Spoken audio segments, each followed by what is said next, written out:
le numérique n'est pas bon ou mauvais en soi.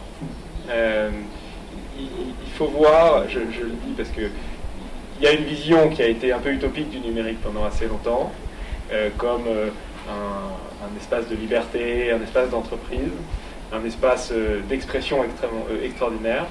Et nous sommes ces dernières années en train de tomber dans l'inverse, c'est-à-dire avec la haine en ligne, avec les problèmes démocratiques que ça pose, avec la disruption du travail, avec tous ceux qui se sentent laissés de côté. Et je pense que ni l'une ni l'autre des visions est vraie. C'est-à-dire que le numérique, c'est un outil. On ne naît pas digital native, on ne naît pas avec un téléphone portable dans la main. Et donc, c'est une question de formation, dans le fond. Les transitions, toutes les grandes transitions technologiques à la fin du 19e, celles que nous sommes en train de vivre, si on veut faire en sorte de tirer tout le parti de la technologie sans faire en sorte que ce soit excluant, alors c'est une question de formation et d'accompagnement à tous les niveaux du sujet, c'est-à-dire nous, au sein du gouvernement, on met beaucoup la question de l'inclusion numérique et de la lutte contre la fracture numérique, c'est-à-dire de former tous ceux qui n'utilisent jamais un ordinateur, ceux qui se sentent éloignés des pratiques du numérique.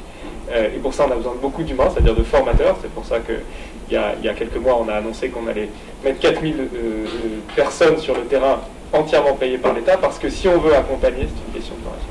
Et puis un peu plus haut dans le spectre, c'est la transition économique, dans la capacité à former la main-d'œuvre et à aider les grandes entreprises, mais aussi, et vous le disiez tout à l'heure, l'importance des PME. Parce que le patron de PME, il peut se sentir démuni lui-même face aux outils numériques, mais aussi dans son entreprise, dans le business de son entreprise.